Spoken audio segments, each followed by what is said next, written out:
estos emprendimientos realmente sean productivos, primeramente generen empleos, tengan un valor agregado y tengan un excedente para que puedan desembolsar estos recursos, un excedente para que este fondo seguramente vaya creciendo mucho más, un excedente para que se siga redistribuyendo. Esto de ley, creando este fondo, lo que se va a hacer.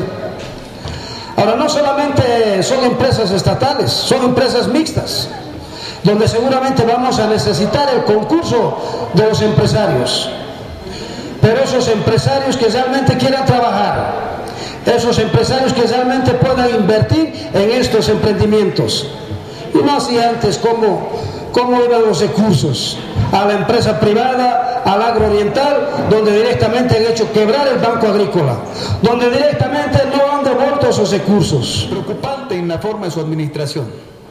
Teníamos un Estado acaparador, un Estado que tenía el control tanto de las inversiones públicas como las inversiones privadas. Era un Estado que libraba una competencia desleal con el sector productivo empresarial privado. Y en verdad nosotros, con el más amplio espíritu propositivo, el más amplio espíritu de poder construir en verdad una revolución industrial productiva para el país, exhortamos y pedimos, y la posición dentro del bloque de oposición es justamente no replicar ni repetir los errores del pasado.